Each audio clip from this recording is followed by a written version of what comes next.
안녕하세요. 구슬수학의 구슬쌤입니다. 오늘은 저번 시간에 예고했던 것과 같이 원전학습이 수업 시간에 어떻게 활용되는지 이야기해 보도록 할게요. 다시 한번 완전학습에 대해서 얘기해 보면, 완전학습이란 한 문제집을 완전하게 혼자서 스스로 풀어낼 수 있도록 학습하는 방법입니다. 이때 중요한 것은 내가 얼마나 많이 맞느냐를 중점으로 생각하는 것이 아니라 내가 틀린 문제를 얼마나 내 것으로 소화하고 스스로 풀어낼 수 있게 완벽하게 만드느냐에 중점을 가지고 학습하는 방법입니다. 그렇다면 이 완전학습을 하기 위해서 선생님이 학생들을 어떻게 도와주고 있는지 그 방법에 대해서 지금부터 이야기해 보도록 할게요.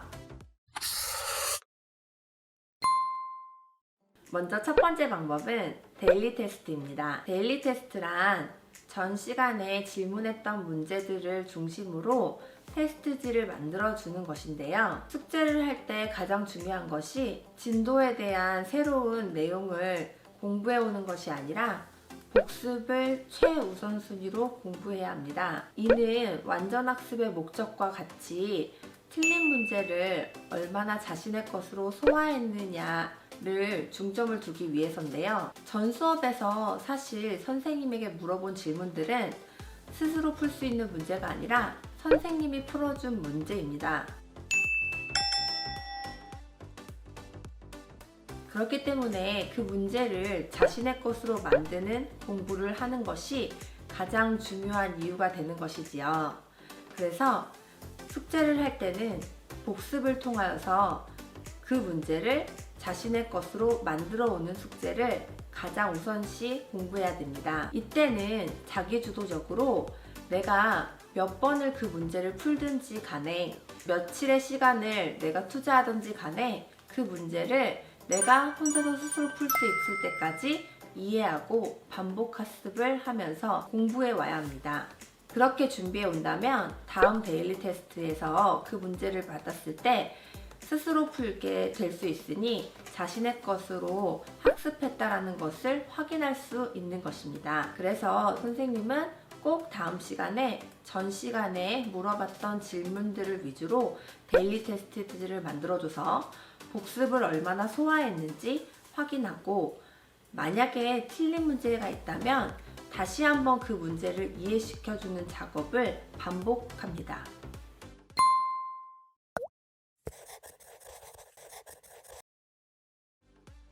두 번째 방법은 오답노트입니다. 오답노트를 하게 하는데 무조건 틀린 문제를 오답노트를 하게 되면 오답노트의 양도 방대해지고 자신이 가장 취약한 문제가 무엇인지도 잘 파악하지 못하게 되지요. 그래서 저는 틀린 문제를 무조건 오답노트를 하는 것이 아니라 데일리 테스트지까지 틀린 문제들, 즉 문제를 적어도 3번 이상 본 문제인데도 내가 지속적으로 틀리는 문제에 대해서 오답노트를 하게 합니다. 이렇게 오답노트를 했을 때는 가장 취약한 문제들이 모이게 되니 문제량도 적고 내가 어떤 부분을 어떻게 모르는지 파악하기가 훨씬 더 쉬워지게 됩니다. 그래서 데일리 테스트지를 잘라서 문제를 붙이고 문제의 풀이식을 적고 완벽하게 혼자서 다시 풀 수 있는지 확인하는 과정을 또 겪게 됩니다.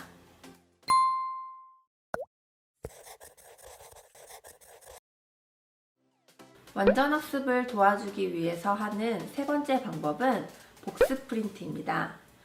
이렇게 한 권의 공부를 완전하게 공부했고 끝난 뒤에 데일리 테스트를 모두 다 모아서 하나의 복습 프린트를 학생들에게 제공합니다.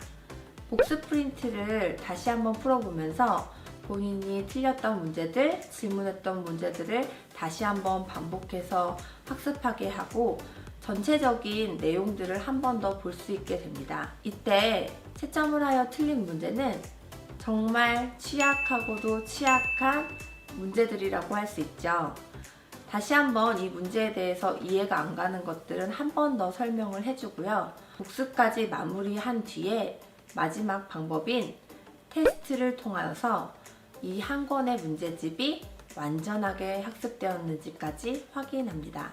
이렇게 공부한다면 정말 내가 취약한 문제들은 적어도 6번에서 7번 이상의 문제를 보게 되게 되고, 오답 노트를 여러 번 복습한 학생들 같은 경우에는 10번이 넘는 복습을 하게 되므로 정말 이해가 안 가는 문제가 아니고서는 거의 틀리는 문제가 없게 만들어지게 되는 것이죠.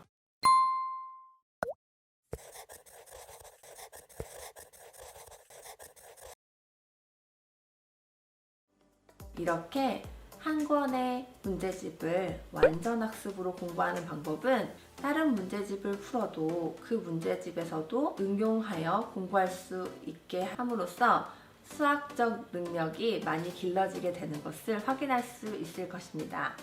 물론 제가 오늘 소개한 완전 학습을 하기 위해서 도움이 되는 방법들은 선생님이 학생들을 도와주는 방법이지만, 여러분도 스스로 선생님의 방법들을 활용해 볼 수 있을 것 같아요. 오답 노트도 선생님이 말한 것처럼 틀린 모든 문제를 하게 된다면 너무 부담스럽겠지만, 여러 번 공부를 하고 2번, 3번 이상 틀린 문제들을 오답 노트하고 그 오답 노트를 수학 공부를 할 때마다 여러 번 들여보게 된다면 선생님의 방법 외에도 여러분도 스스로 혼자 자기주도적으로 완전 학습의 길을 도달할 수 있습니다. 여러분, 오늘 제가 소개한 방법은 제가 10년 넘게 친구들을 가르쳐 오면서 가장 학생들에게 좋은 방법들에 대해서 제가 오늘 소개해 드린 거니까 꼭꼭 실천하시고, 이때 실천이란 하루 이틀 하시는 게 아니라 6개월 이상 지속적이고 꾸준하게 실천하시면 정말 어느 정도 궤도에 오른 나의 수학 실력을 발견하게 되실 수 있을 거예요. 그래서 이 내용들을 시청하고 끝내는 것이 아니라 정말로 일상에서 꼭 실천하실 수 있었으면 좋겠습니다. 다음 시간에는 제가 또 오늘과 같은 좋은 꿀팁을 가지고 여러분들 찾아올 테니까 생활에서 열심히 실천하시고 공부하며 지내주세요. 그러면 다음 시간에 만나요. 감사합니다.